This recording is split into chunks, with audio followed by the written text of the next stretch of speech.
देखिए, आज देश का 75वां गणतंत्रता दिवस है और ये हमारे लिए बहुत गर्व की बात है कि हिमाचल प्रदेश आज एक आधुनिक प्रदेश के रूप में जो है वो आगे बढ़ रहा है। और हमारा जो संविधान है, जो आज के दिन, आज से 75 साल पहले हमने अडॉप्ट किया था, आज उसकी परिकल्पना हम नहीं कर सकते हैं कि उस समय कितनी विपरीत परिस्थितियों में इन सब चीज़ों को मद्देनज़र रखते हुए जो है संविधान को बनाया गया था। मगर आज ये हमारे देश की सबसे बड़ी, मैं समझता हूँ कि धरोहर है, हमारी फाउंडेशन है, नींव है। और उस बुनियाद पे हमें एक देश की, मजबूत देश की भी निर्माण करनी है और उसी देश के अंदर जो हमारा प्रदेश है, हिमाचल प्रदेश, उसका भी निर्माण जो चला हुआ है उसको नई ऊंचाइयों पर लेकर जाना है। जो मैंने राम राज्य की बात करी है, इस विषय में जो हमारे भूतपूर्व प्रधानमंत्री, युवा प्रधानमंत्री स्वर्गीय राजीव गांधी जी ने ये बात कही थी कि देश को राम राज्य बनाना है। और देश राम राज्य की परिकल्पना में क्या होता है, इसमें प्रजा यानी आज के हमारे जो बुद्धिजीवी मतदाता हैं, प्रदेश के लोग हैं, चाहे वो किसी भी श्रेणी से आते हैं, किसी भी क्षेत्र से आते हैं, किसी भी जाति से आते हैं, किसी भी समुदाय से आते हैं, किसी भी धर्म से आते हैं, उनका समान विकास करवाना ये हमारा दायित्व बनता है, हमारी जिम्मेवारी बनती है। और इस दृष्टि से हमारी सरकार, हमारे माननीय मुख्यमंत्री जी पूरी मजबूती से कार्य कर रहे हैं। हम अपने लोगों को आगे ले जाने में हर संभव प्रयास कर रहे हैं और केंद्र सरकार से भी सकारात्मक तरीके से उनसे भी पूरी चर्चा कर जो है वो योगदान लाने का प्रयास कर रहे हैं। राजनीतिक विचारधारा अपनी अपनी जगह होती है, मगर जो विकास के कार्य हैं उसमें हम सबको मिलकर, चाहे प्रदेश सरकार है, चाहे केंद्र सरकार है, हमको मिलकर आगे चलना है।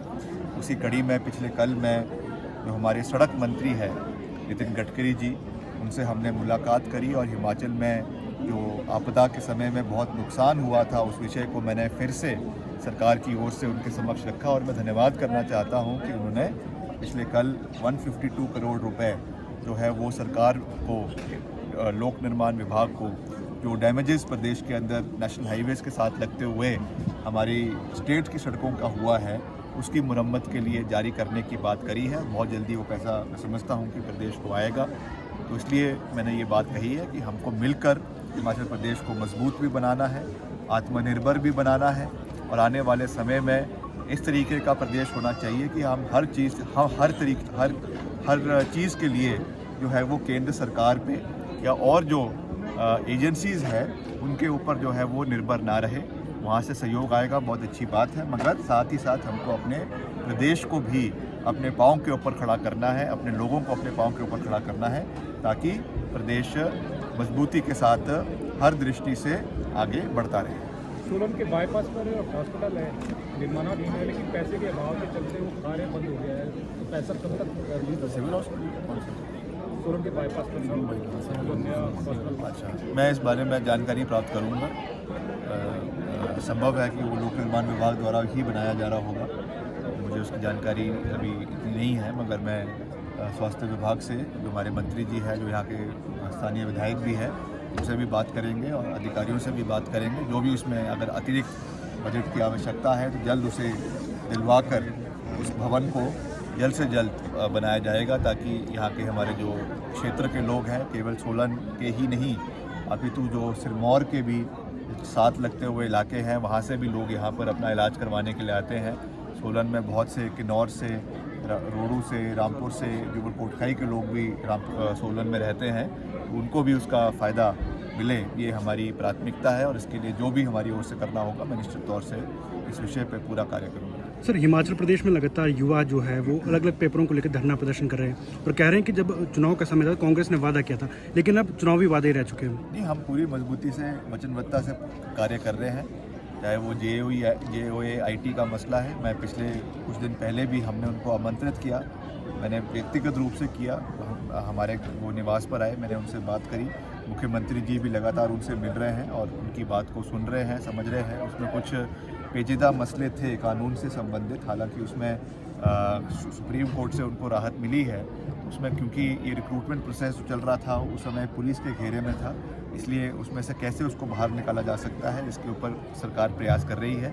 अगली जो कैबिनेट की मीटिंग होगी उसमें इस विषय को लाया जाएगा और मैंने वहाँ पर भी इन अभ्यर्थियों को कहा है कि हम कैबिनेट में पूरा समर्थन इनका करेंगे, उसको जल्द से जल्द किया जाएगा। चयन आयोग बनाया गया है, मुख्यमंत्री जी ने हमीरपुर में इसकी घोषणा करी है बनाने की, उसका कार्य भी लगभग पूरा हो चुका है, उससे भी रिक्रूटमेंट की प्रोसेस शुरू होगा।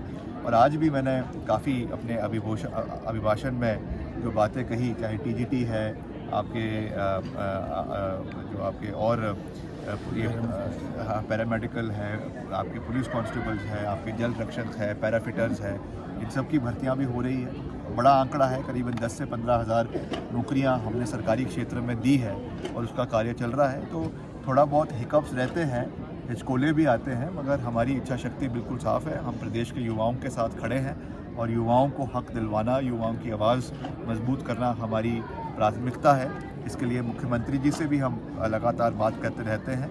मुख्यमंत्री हमारे परिवार के मुखिया है, कभी कभी मुद्दों पे लड़ाई भी लड़नी पड़ जाती है, तो मुद्दों पे हम लड़ाई लड़ेंगे, ऐसा नहीं है। हम हर चीज़ से कैबिनेट में भी रखेंगे, मुख्यमंत्री जी के समक्ष भी रखेंगे और मुख्यमंत्री जी बहुत अच्छे तरीके से उस बात को समझते भी हैं और उस पर अपना पूरा योगदान भी दे रहे हैं। तो हमने जो कहा है उसको हम पूरा करेंगे। Thank you. क्या